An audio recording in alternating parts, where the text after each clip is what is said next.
กงชนะថ្ងៃទី27វេលាម៉ោង 11:30 នាទី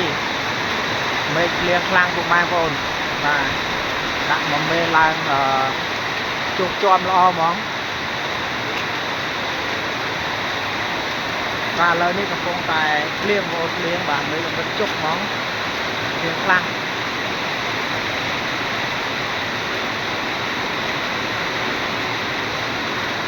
ភ្លៀងឡើងជួបជាប់ទឹកបងប្អូន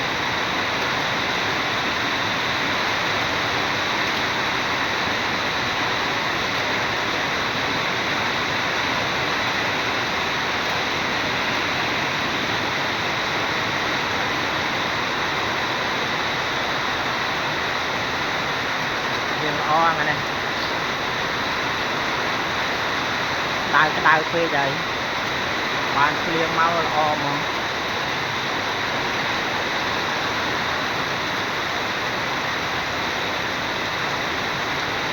ចាក់ល្អបងប្អូន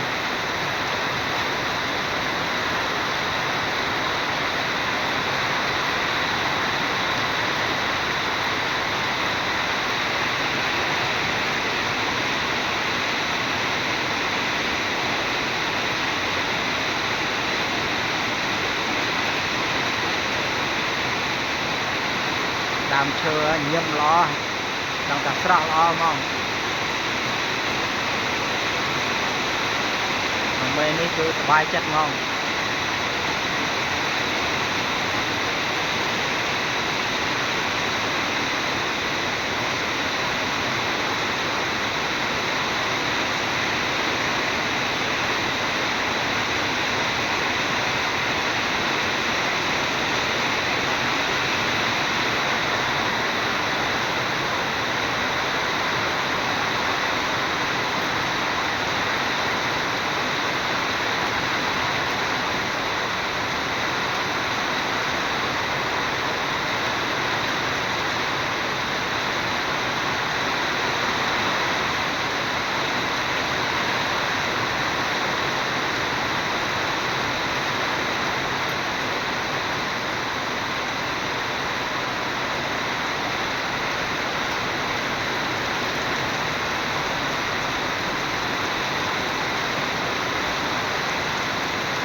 ចាដាភ្លៀងល្អ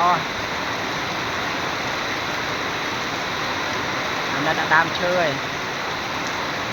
ដៅឡើងចង្វាក់ដើមឈើអស់